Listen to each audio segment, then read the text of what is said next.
This is Fenland Falls near Peterborough. And a few years ago, an aerial photographer saw some interesting crop marks here and took some photos. This is one of them, and these are the marks. They're huge, about 200 metres across from here to here. Archaeologists had a look at the photos and got very excited. They think that they're evidence of a 6,000-year-old structure, which they call a Neolithic causewayed enclosure. But agreeing on a name and agreeing they're very important is the easy part. Agreeing what they're for is very different. Is this evidence of a massive farm or some kind of settlement or a ritual site? Very few of these things have ever been dug, so anything we find could help solve the puzzle. And we've got just 3 days to do it. The plan is to put trench 1 on the inner ring of the ditches on the east side, and a second trench on the west side where the ring of ditches disappears under an area of thick mud left by an ancient river channel. The dark band running down the middle is mud left by a Roman canal. The geophysics team have finished surveying the areas targeted for the 2 trenches, and the results aren't what was expected. You've got a problem, I'm afraid. This is where the inner ditch should run. We've done the geophysics and I can't see it at all. But there is something here, isn't there? I just think that's probably geological. Well, it shows up superbly well on the photograph. I know it does. But look at the other end, where you can't see it. That's just that black alluvial stuff, isn't it? But look at the geophysics. It's so clear. Isn't it? I don't understand why we're not seeing it at this end when it's so clear here. Finding the rings of ditches is going to be key to figuring out why Neolithic people built these monuments. What we do know is that after 2 million years wandering the landscape, our hunter-gatherer ancestors began a more settled existence. This change from a completely nomadic lifestyle marked the beginning of the Neolithic Age, which in Britain lasted from 4000 until 2500 BC, when metals first came into use. Causewayed enclosures were built from the very start of the Neolithic period and must have played an important role in the new way of life. Right. I think we're down at the right level here, Kerry. You can see it's good and clear. Yeah. So you see the change from the orange here to the clay. It's very clear from up here. Is it? Yeah. I think that's your buried Neolithic soil. Right. Francis's trench on the east side and Phil's on the west side are both placed where we think the inner ring of the ditches is. If we look at these trenches in the context of the entire field, we can get our first real sense of how big the monument is. But it's not the only one discovered in this area. So this is our causewayed enclosure here, and there's another one here, and one here, and one here, and yet another one here. Yet these are very rare Neolithic phenomenon, and we've got 5 together. Why is that? Well, I think it was deliberate. I think these are marking the edge, the boundary, of a really important cultural territory. Cultural, Stuart? Well, it could be cultural, it could be practical as well, because if you look at this grouping, and they are very close together, they seem to relate to the Valley of the Welland. And if you look at this geological map, over here, all these pretty colours are upland. All this blank yellow out here is fenland, it's bog, it's unpleasant.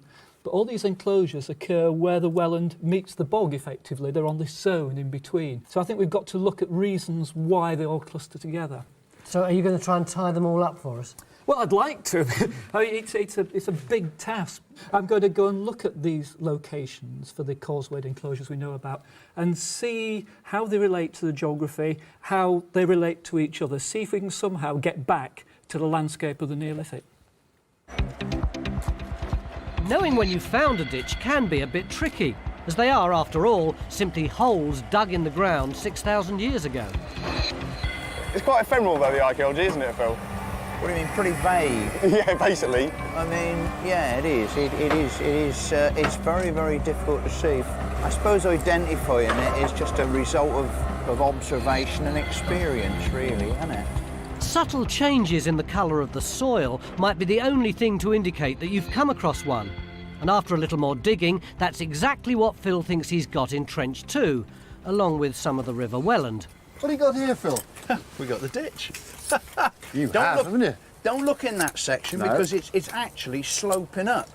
But on this side, damn it, you can see it. It's actually coming down there, and then it dips down here. It's very difficult to see it there. But once you get along here, you can actually see the edge very clearly against this white gravel, and then it rises up the other side. To make a ditch at Northborough, Neolithic people dug down through dark clay soil into the lighter gravelly soil underneath.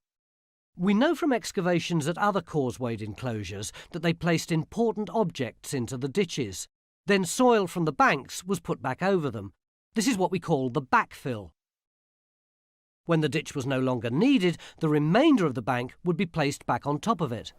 Is there any way that we could date this tiny piece of pottery? Yeah, I mean, that's a very classic piece of beaker pottery. Beaker as in the Beaker people? As in beaker, early Bronze Age, so it's around about 2500 BC. And would this actually have been a beaker? Yeah, it's a very sort of finely made, very finely decorated drinking vessel. You sometimes get them associated with burials, but they are quite a common feature, finding them as individual fragments in the top of Neolithic ditches. Only another 1,000 years to go and we're in the Neolithic? 1,000 years straight down. The beaker style of pottery was brought here by migrants from mainland Europe. Although we can't be sure why they turn up on the top of Neolithic ditches, it could be because the monument was regarded as a special place even in the Bronze Age. The world of the ancestors obviously doesn't exist, but in their minds it did, and the ancestors were in league with something bigger and something more powerful. So by linking yourself to heroic figures in the past, you were linking yourself into God. A great deal's claimed for Neolithic causewayed enclosures. According to Francis, they're monuments built in reverence to gods and ancestors. According to Ben, they're more likely to be the first farms or villages. But which is it? Or is it neither? We've found the inner ring of ditches in both our trenches, but what we haven't found is anything to help us answer these fundamental questions. Neolithic ditches are the treasure chests of their age. But we do know there are Neolithic people here because clever old Matt has found, let's have a look, about 10 minutes ago, that. Do you know what that is? Is that an arrowhead? Yeah, it is. It's a very distinctive leaf-shaped arrowhead. It's snapped across the middle, that's why it's got a flat end. And they're most commonly found in causewayed enclosures. It's a beautiful find, isn't it? It's absolutely cracking. It's so thin and beautifully made, that lovely ripple flaking on it. It's a lovely thing.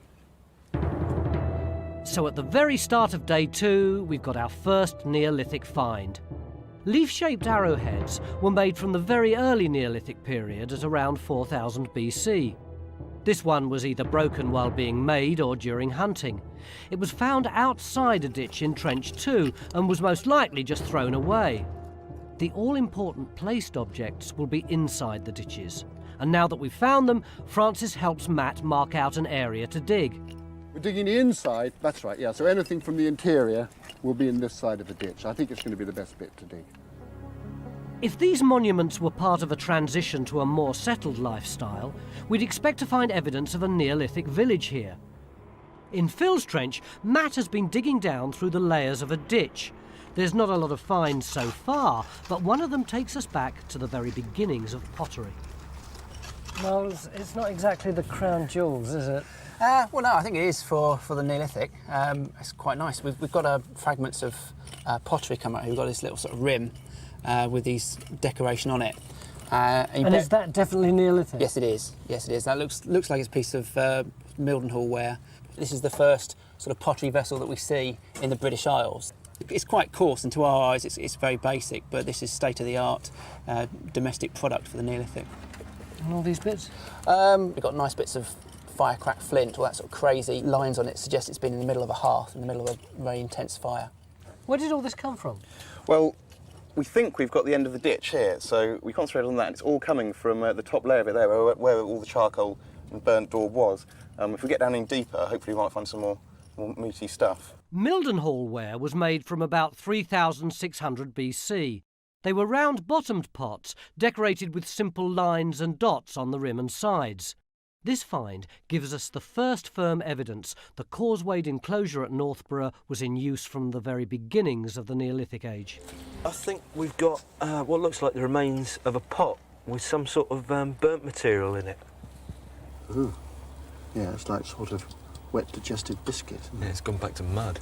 It can't go back to being mud unless it's very, very poorly fired. Right. Very poorly fired.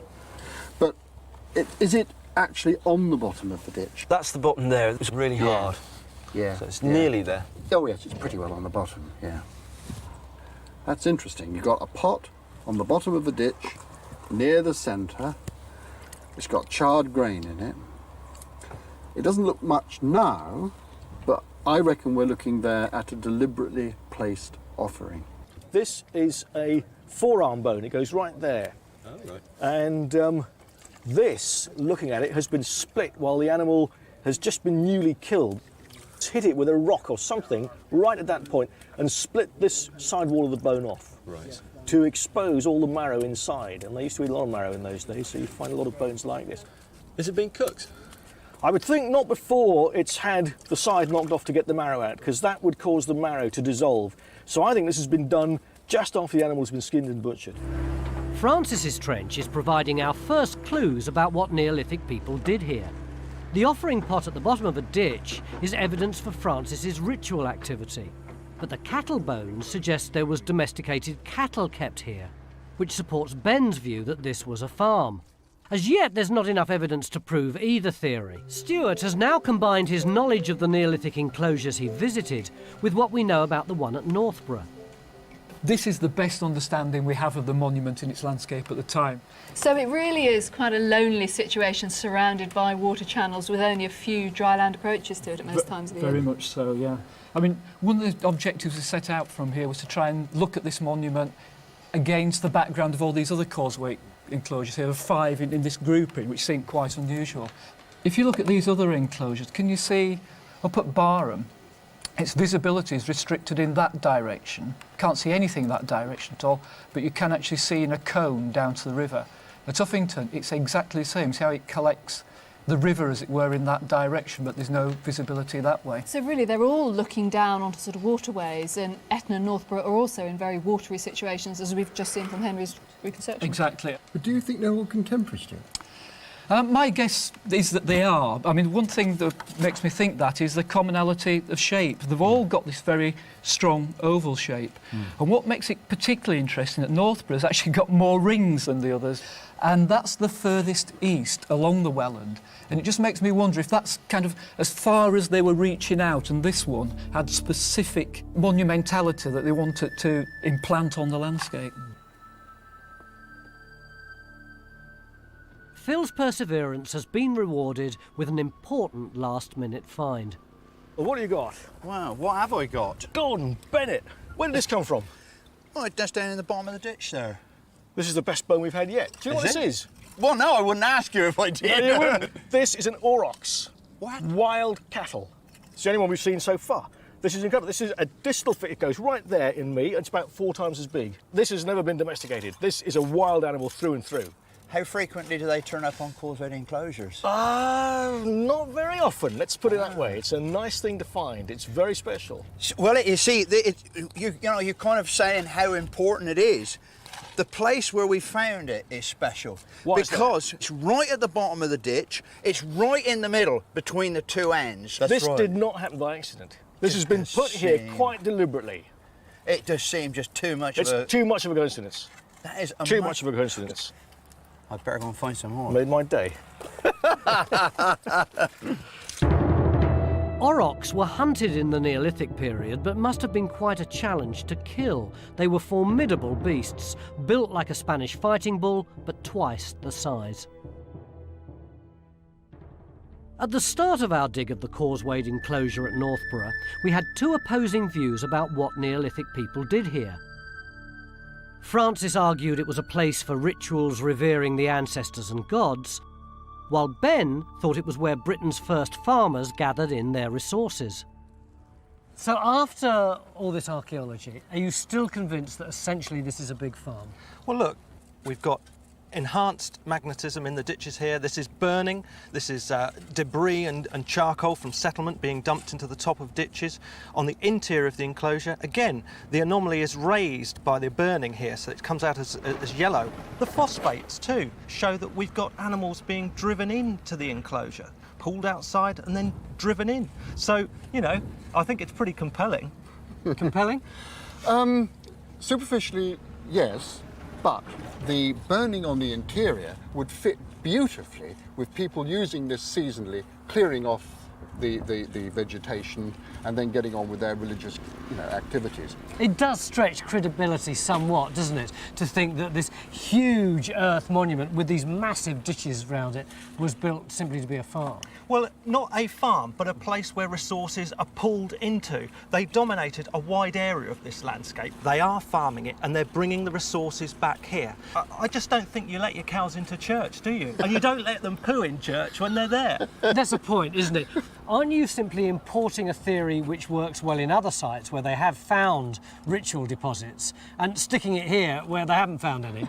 Well, I'd contest the fact they haven't found any. We've got that half-fired pot, which doesn't make any sense, full of charred grain right in the bottom of the ditch, and that aurochs bone, which is placed absolutely on the bottom of the ditch, right in the middle. And that thing is a deliberate placement. So are you prepared to concede that there might be a ritual element here? Well, look, I think in everyday life there's an element of ritual that creeps in, and I think we can pick that up through archaeology. So I'm prepared to concede that they were doing things that were not wholly practical all of the time. And are you prepared to concede that there was probably some farming going on here? Of course. And I tell you what really worries me, Tony. Yeah. I think if we continue this discussion for another 2 or 3 minutes, we might end up agreeing. So I think we should stop. No, let's stop now. Cut.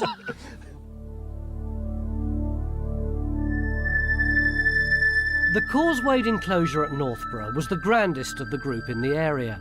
It was situated on an island surrounded by lush fenland and river channels, and seems to have been built in 2 phases. The inner ring of ditches was built first at the very start of the Neolithic age, while the smaller ditches of the outer rings were added later. The light gravelly soils of the banks would have stood out against the landscape and could have been seen from a great distance. The effect of the whole monument would have been very dramatic. No other great monuments came before it. No other man-made structures competed with it. Time Team is 100% independent and funded by our incredible fans. Joining Patreon gives you access to exclusive interviews, 3D models, masterclasses, and more. Please join us on this exciting journey. We need more support to make more episodes. 2 years ago, a couple of local archaeologists stumbled on this, a vast undiscovered earthwork hidden here in these Herefordshire woods. But they got really excited when they discovered this aerial photo, which appears to show a large curve here in the snow, which is in this field adjacent to the forest. And they wondered if the bank and ditch there might be linked to the curve here, except the 2 features are 500 metres apart. If they're at opposing ends of one big structure encircling this entire hilltop, then the archaeologists believe they found one of the largest Iron Age monuments in all Britain. Dinmore Hill is a vast promontory flanked by escarpments to the north and south and surrounded on 3 sides by the wonderfully named River Lugg. And it's the setting for a curious puzzle. But the thing is, hill fort means almost anything. It could be about soldiers, it could be a communal centre, it could be a village, it could even be a large cattle corral. But of course that begs the question, is it Iron Age? Well, exactly. And that's the other thing, Tony. I mean, some of these hilltop enclosures could be up to 6,000 years old. Keith, what other information have we got about this site? Has any other archaeology been done? None. Any survey work? None. So, apart from an aerial photo and an old ditch, and your assertion that it could be Iron Age, really, this dig could be about any period in history, couldn't it? Well, that's life. That's Time Team, Francis. This site feels suspiciously like the lucky dip at the archaeological fun fair. Still, Iron Age hill fort. At least we know what we're looking for.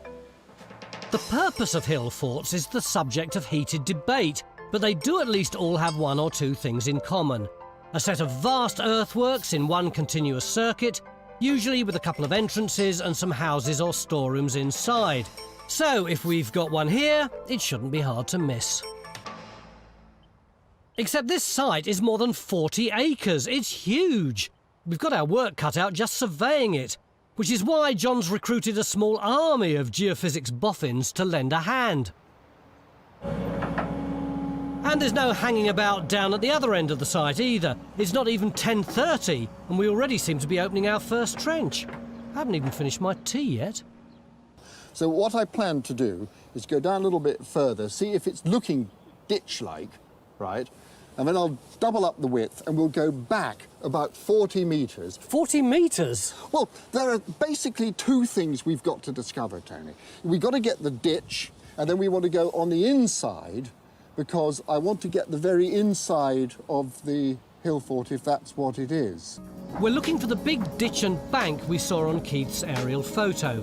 And as always, we need finds. Pottery, bone, metalwork, anything that might tell us what this was and when it was built. Is that going to be the back of the rampart? Yeah, it looks like a rear abetment wall, possibly. The stone underneath there. We found the first tantalising signs of how this huge bank was constructed. That's nice, isn't it, laid in there? It's classic. This could be really well built. Look at There's that. another one there. Yeah. But this would be an indicator that it might be an Iron Age construction. Not only that, it could be an indicator that this is an entrance. Wow, Matt, so it was all colluvium. It all, yes, hidden underneath this. Yeah. There's your ditch. There it is, look. There's the, well, you can see there's the grey natural there. There's the line of the edge of the ditch, and then there's the fill of the ditch, the kind of blue-grey silt. Perfect. Better still, our environmental expert, Mike Allen, has got an intriguing find. Oh, look at that. That's oak, isn't it? Yeah, this is oak, and the augering did show that we might have waterlogging at the bottom of this ditch, and indeed we have. And this is, as you quite rightly say, it's probably oak, but it's also probably a stake, so a wooden stake driven into the ground, and it's now fallen into the ditch. This is more like it. We've found the giant ditch we saw on Keith's aerial photo, and it looks like it may have been defended by a palisade of sharpened stakes on the bank behind it. The archaeology in the woods is beginning to look pretty spectacular too.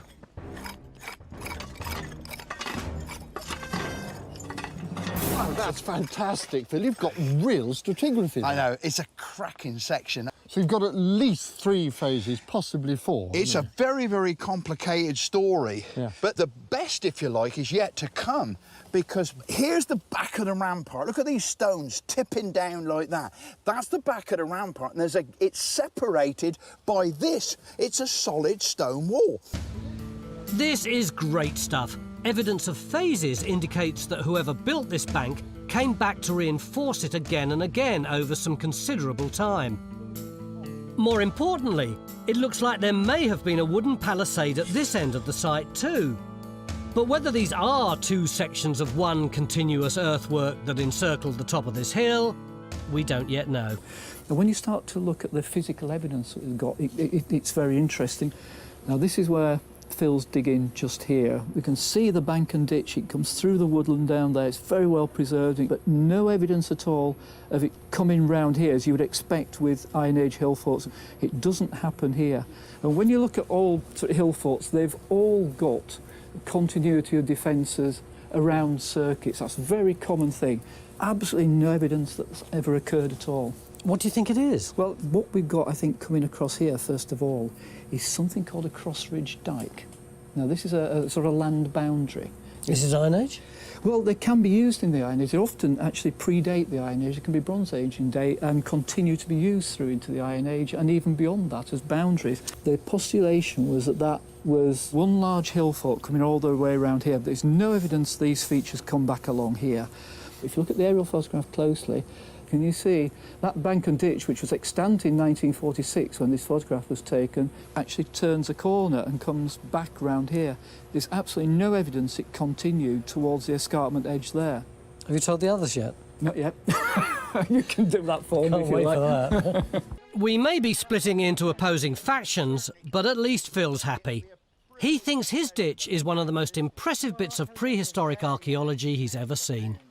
What is it that's so wonderful about this trench, then? It's just the sheer scale of being in the bottom of this ditch, and you really have to get into the bottom of it just to appreciate just how big it is. Look, when you cast your eye up there, look at the top of the rampart. Yeah. Think about a lot of this material that's in this ditch would have come from the top of that rampart. Just think of the scale of it. And this was all cut by hand? Absolutely, Tony. It all cut through this solid rock, just using people with their bare hands and literally iron tools and picks. I mean, it's taken us half a day to do this with a machine. Just think how much longer it would have taken to do it by hand. How long do you reckon it is in either direction? In either direction, about 300 metres, so it's at 600 metres overall. And the interesting thing is, it looks as though we've probably got the entrance here. Out on site, the chaos continues. Francis, this is madness! You closed that trench down this morning because it's raining so much, but you've stuck in another one. Well, the thing is, Tony, we can't just stop. We've only got 3 days, and I'm not having people digging these trenches. It's just being done by a machine, so there's no health and safety problems. I actually extended that other trench over there because there's a flat bit behind the bank, and that's where normally you'd expect to find houses. We didn't find any, so I then came over here, but this is another flat area. You can see we're in a natural hollow, and this again is where you'd expect to have houses, because you're protected from the winds blowing over there. And have you found anything? Nothing. Absolutely not a sausage. So are you going to keep on digging more trenches, or are you going to stop and think now? I'm going to stop and think and have a bath, I think. It's the end of day 2. We've dug here, here and here, but we've failed to find any evidence of people living on this hill. And yet we've got 2 giant earthworks. This place is still a total enigma. Back in the incident room, Mike's poring over the remains of this wooden stake from Trench 1.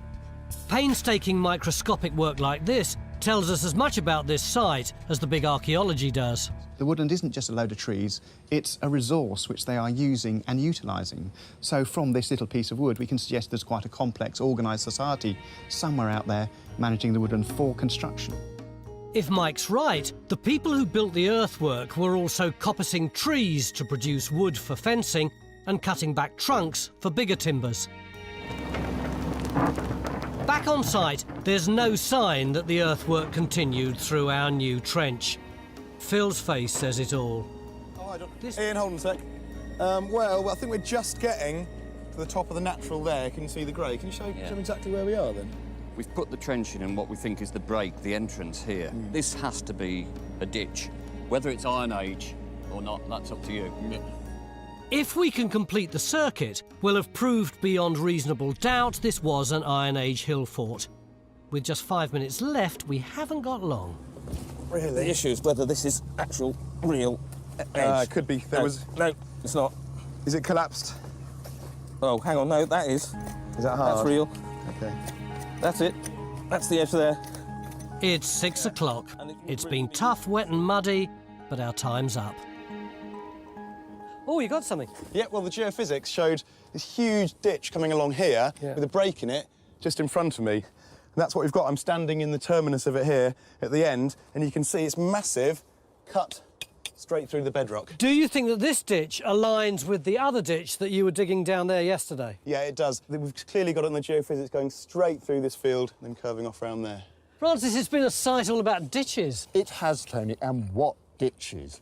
I mean, over there in the wood, that sensational deep ditch and the bank that went with it, typically Iron Age, and the way that all the ditches we've looked at are subtly different suggests to me that they were probably dug by different groups of people who came to this area as a sort of central meeting place. Think of it as a sort of Iron Age Stonehenge. It's where people came to meet. At last, we've got confirmation of a single giant earthwork. But this was no ordinary hill fort. A radiocarbon date from our final trench indicates that its earliest phase was built 3,000 years ago in the late Bronze Age. So although Stuart's vision of a cross-ridge dike wasn't right, his instincts were spot on. We think the western section was reinforced 1,000 years later in the Iron Age to form a grand entrance, the gateway into a giant assembly area where surrounding communities gathered to perform religious rites and celebrate seasonal festivals. Time Team is 100% independent and funded by our incredible fans. Want us to make more episodes? Joining Patreon gives you access to exclusive interviews, 3D models, masterclasses and more. And you get to have your say in the process as we develop new sites. Welcome to Bedford Purley Woods in Cambridgeshire. It's the kind of place you'd think would be the enemy of archaeologists because you can't see anything because of all these trees. But take a look at this. This stunning aerial picture was taken by firing lasers between the trees. It shows all the lumps and bumps. And you see this thing here? Could that be a building and another one there and there and there and there? So is this some kind of complex? Well, back in the 1800s, an antiquarian noted the remains of some Roman buildings in this wood and apparently some Roman statues nearby. So could this high-tech picture be showing us those remains and a lot more besides? Maybe some kind of extensive Roman settlement? Because in some places we can actually see Roman walls on the surface. Look, this is silly. You can't have archaeology it's sticking above the ground. Yeah. It's not under the ground. No doubt this is why the site was first discovered by an antiquarian back in the early 1800s. And it's because the remains are close to the surface that they've also shown up so well on this LiDAR picture. The colours, by the way, represent height, with green marking the low ground and white the highest. And we know that some of these buildings are Roman because a few test pits have been dug. But not enough to work out what was actually going on here. So we're opening these two trenches to try and solve the mystery. I think we've actually got a stone wall coming here. You can see there seems to be a face there. Yeah. I haven't quite got the other side, but I imagine that it pretty much stops at this side just here. Right. Yep, and it follows the bank. That's good. Oh. Find. Ah. It's just a bit of tile, isn't it? It's just in the rubble. See the line of the wall there? Oh, right, yeah. Well, I'd say it's a floor tile. That looks like Roman floor tile, doesn't it? Roman floor tile, yeah. Yes, yep, Promising. Good. Very good. So Matt's wall is Roman. And I have to say, it does look suspiciously like it belongs to the same range of structures that Phil's digging some 80 metres away. Have a look at this wall. So crisp, so well made, so well defined. It just goes on and on in that direction and maybe in that direction too. And all the archaeology is just below the surface. Who knows what we'll find? Mind you, the way Phil's going won't be long before we find out. Helen, who was the antiquarian who came across this site a couple of 100 years ago? He was a chap called Edmund Artis. We've got a photo of him, amazingly. And he was a kind of gentleman archaeologist, antiquarian. He was actually interested in most things. He also was an expert on fossils and geology. And in 1828, he made this completely fantastic map of the area. And the bit we're interested in, our wood, is up here. Now you can see we've got this lovely red horseshoe-shaped Roman building, and he's also put these brown dots on, which he codes as ironworks. And I think these must be pits dug to remove iron ore. Did he actually do any digging? Well, I have been trying to find that out, and I can find no concrete evidence that he actually dug a hole. It may have been he just came past and saw earthworks or even standing buildings. Stuart, how does his map relate to what we can see on the ground? Well, I like it, I do, because when I came up here this morning and sort of walked through, I drew in my sketchbook a shape that looks exactly like that.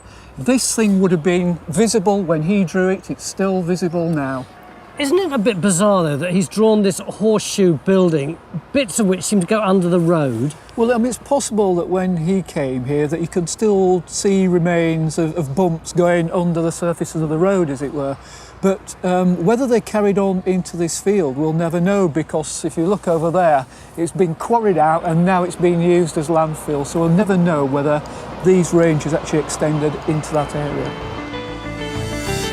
Unfortunately, Edmund Artis never published his written reports, so I guess we'll be finishing the job for him over the next 3 days.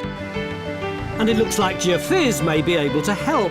They've managed to survey this clearing and have picked up strong signals to the edge of it, but annoyingly they can't go any further because of the trees. It's really frustrating. I mean, we're actually getting some good results, and you can see really strong responses. I think they're probably actually metalworking, ironworking sort of responses, but they're just I can't get that bigger picture. But noise is good. Well, ironworking suggests some sort of industrial activity, possibly a nearby furnace.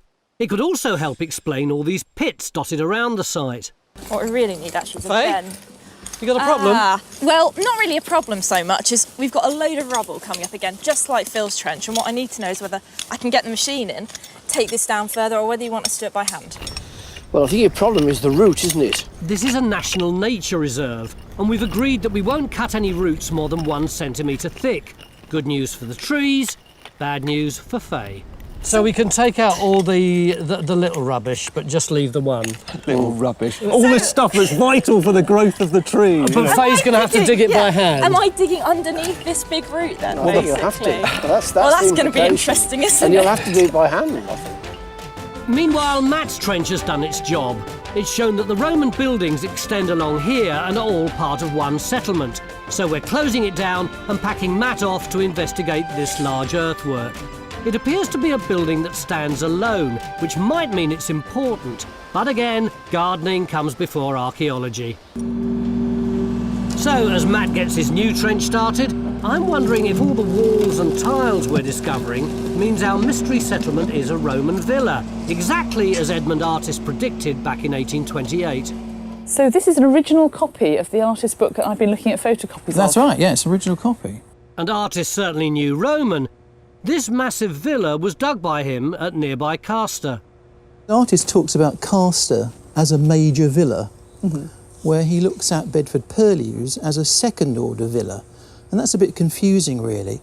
And I think probably the answer is that Castor is such an enormous site, and by comparison, what he saw of the Roman remains at Bedford Purlieus was not unimportant, but lesser when compared with the villa at Castor. But in spite of Artist's description of a villa here, there may be a chance he got it wrong. I'm in two minds, actually.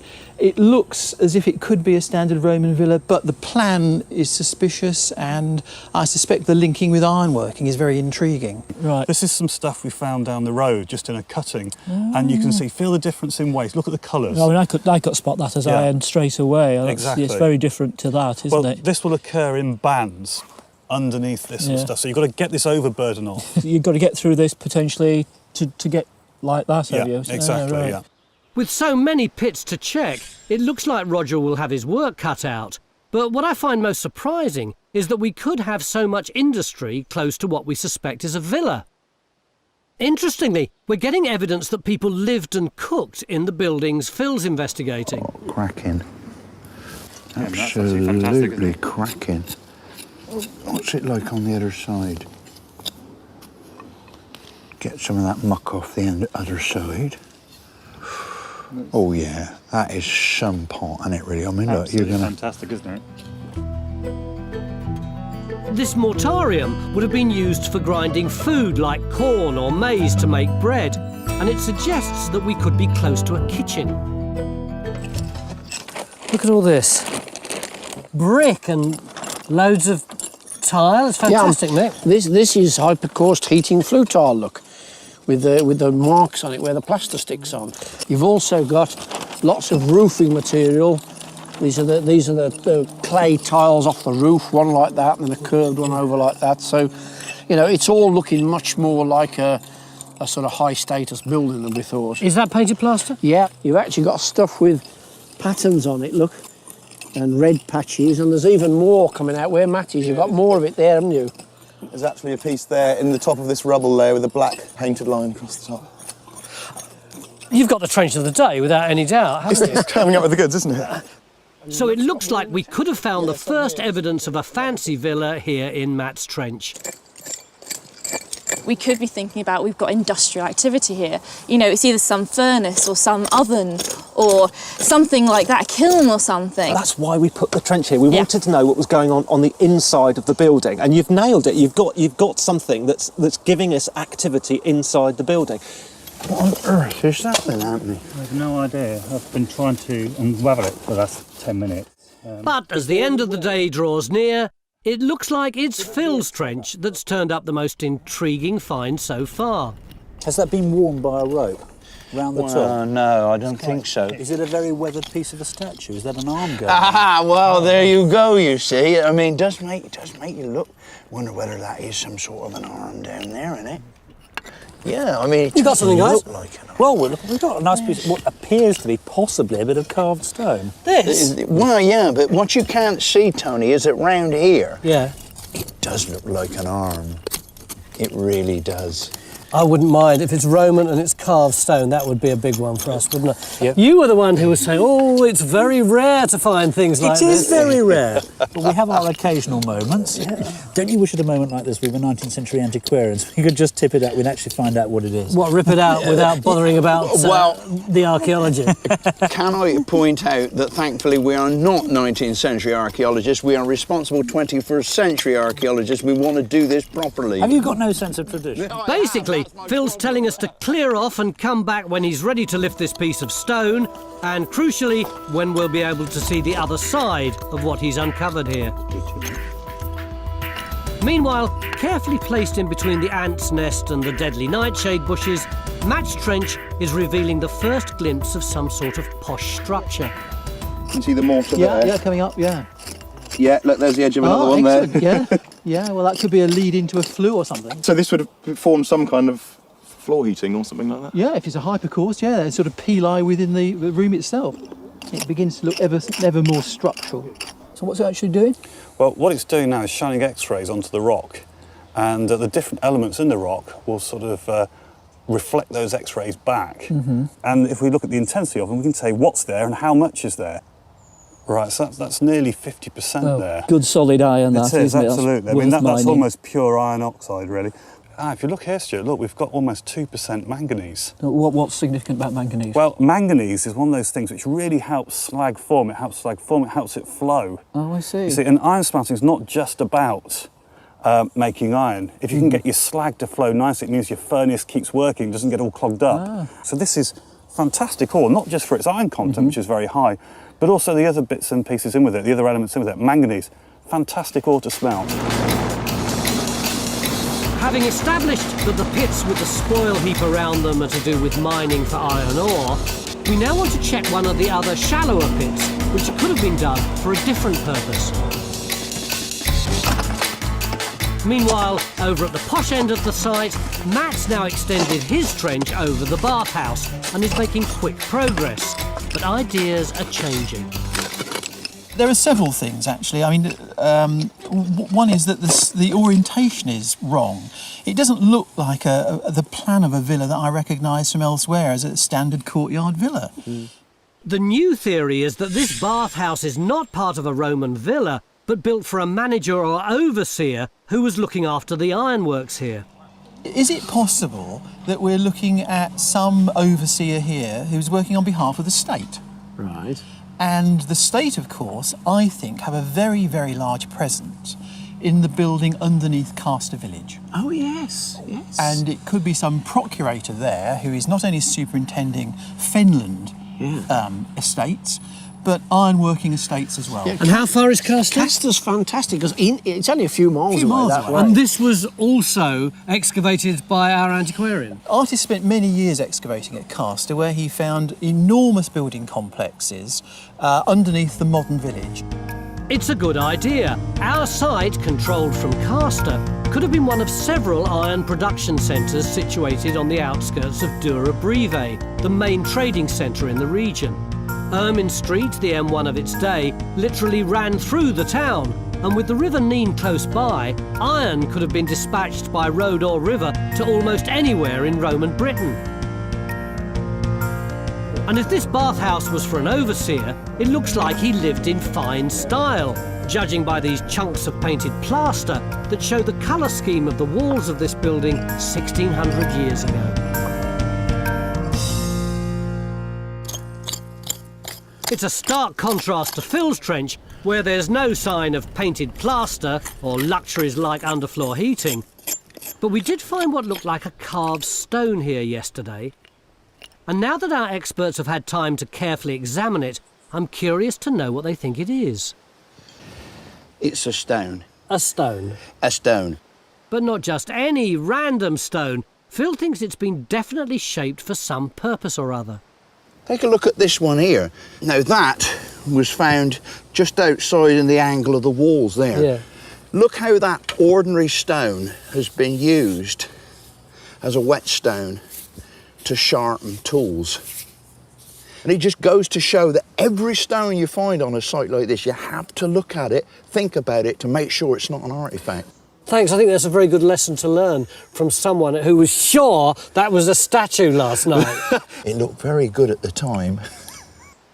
But at least Phil's trench and Faye's trench put in here have given us lots of useful detail about the actual buildings in this range. Basically, we've got a collapsed building. Colourful, isn't it? It's great, isn't it? You can just see where you are there. You've got these collapsed this stone wall, and beneath it, we've got this tile layer, which is our roof. Yeah. And then here, we've got more of this kind of collapsed roof building material. It's very black, isn't it? It is. I mean, this building's been burnt down. Right. Although there's a lot more to learn about this range, we now have some idea what these buildings looked like. This is a reconstruction of the area where Phil was digging, which we now know was a series of rooms based around a courtyard. We think these were workshops or living accommodation for the people who worked here, a workforce probably of slaves, which would explain why we didn't find any coins or items of real value here. The question now is, have we discovered the main iron smelting area up here on the slightly higher ground?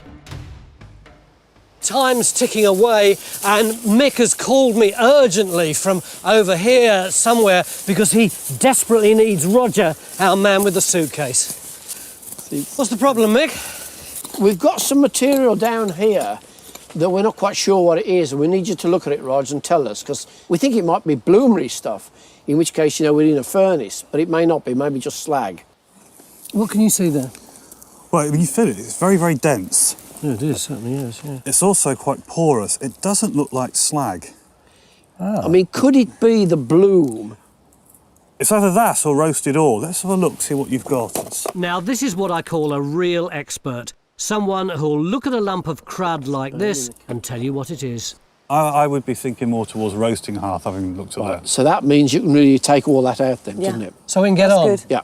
That's pretty efficient. You didn't even use your suitcase. I didn't even need the suitcase. There you go. We'll keep digging to make sure, but it looks like what we found is remains of where they've been roasting the ore like this to prepare it for smelting, and the actual furnace won't have been far away. It's a great result. We now know this enclosure is a Roman iron smelting area, and we can now identify what looks to be another similar enclosure just here.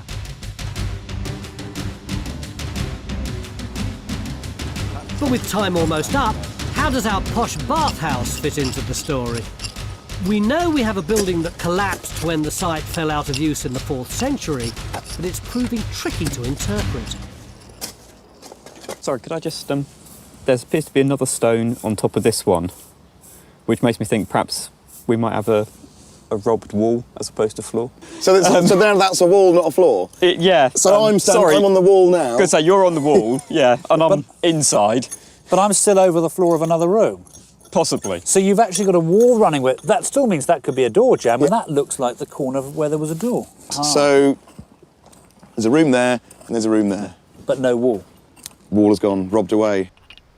A lot more work's needed here, but we can get some idea of the extent of the bathhouse from the size of this earthwork. And if our theory is right about the link with Castor, then it's possible that our bathhouse was laid out like the one shown here in Artis's picture, which means that we're talking about a building that would have looked something like this. It was probably a standalone facility used by the official overseer on what would have been a state-controlled iron working site. Our dig's certainly given me a newfound respect for this man, Edmund Artis, who was clearly a very good archaeologist for his time, but died before he could publish his written reports. His map of the Archaeology, drawn in 1828, has proved to be largely accurate, and it's not just the buildings, but also the pits he recorded that are key to understanding this site. Goodness me, it's a journey to the centre of the earth. What we now know is that in Roman times, a lot of the rubbish was being thrown in these pits. So basically, this pit was open at the same time that those buildings were being occupied and used. And this looks a bit clayey to me. So is that what they're going for, the clay? Yeah, there's no sign of ironstone or any bands of ironstone in this at all, so it must be clay for some purpose. And the little sort of pock marks and things I can see in there, is this sort of root activity? Well, some of it is, but some of these dark patches, if you carefully clean them back, you can actually see adze marks or pick marks where they've actually levered the clay out from this pit. Fantastic. We now know not all these pits were dug for iron ore. Many, like this one, would have been dug for clay to build and repair the iron smelting furnaces. So at the end of 3 days, we can now picture this long-lost Roman settlement as it must have looked in its heyday around 200 AD. What's been hidden in these woods is a massive ironworking site, with the furnaces and ore roasting pits on the slightly higher ground, while the mining was going on here, chasing the seam of natural iron ore. The workshops and living quarters were not far away, and were very much second class, as mentioned by Edmund Artis. But there was at least one fancy Roman building, a bathhouse, situated well away from the industry here on the eastern side of the site. But our story is not quite over, because for the next few hours our archaeologists will be measuring, recording, taking photographs, and eventually they'll write a proper archaeological report on this site, which is really rather nice because we'll be finishing the job that Edmund Artis, for whatever reason, didn't complete himself. And then when we've all finally gone, nature will take over this whole site again, just as it did nearly 2,000 years ago. Hello, my name's John Gator. Time Team is fan-funded by Patreon. This vital support helps us to make new episodes. Joining Patreon gives you access to exclusive interviews, 3D models and masterclasses, plus lots more.